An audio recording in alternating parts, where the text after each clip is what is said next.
Советот на општина Кочани донесе одлука со која во деновите од одржувањето на матурските вечери на учениците од општинските средни училишта во Кочани да биде продолжено работното време на угостителските објекти во општината. Според одлуката, работното време на сите угостителски објекти се продолжува за 2 часа во деновите 17, 18 и 19 мај оваа година.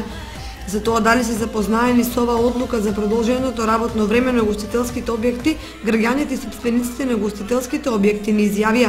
Да, запознаен сум. И како оценувате вие тоа?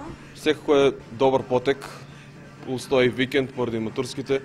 За нас угостителите сигурно ќе биде добар потек тоа да се продолжи работното време. Исто и за гостите, да, секако ќе биде добар потек. И почесто треба да има од време на време такви некои работи, посебно за викенд, за да се продолжи работно време. Што после 1 сат младите нема кај додат, како и да е, а супер е што е темпирано поради матурските.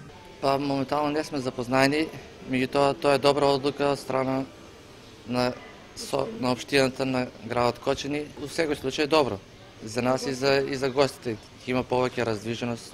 Не сме запознаени, меѓутоа ние како гостители го поздравуваме тоа и мислам дека ќе биде добро и за нас и за матурантите. Па да, добра е таа одлука. Нема младите кај да излават диско, немаме. Баво е да работат кафичите до покасно. Плюс и за матурантите ќе биде подобро.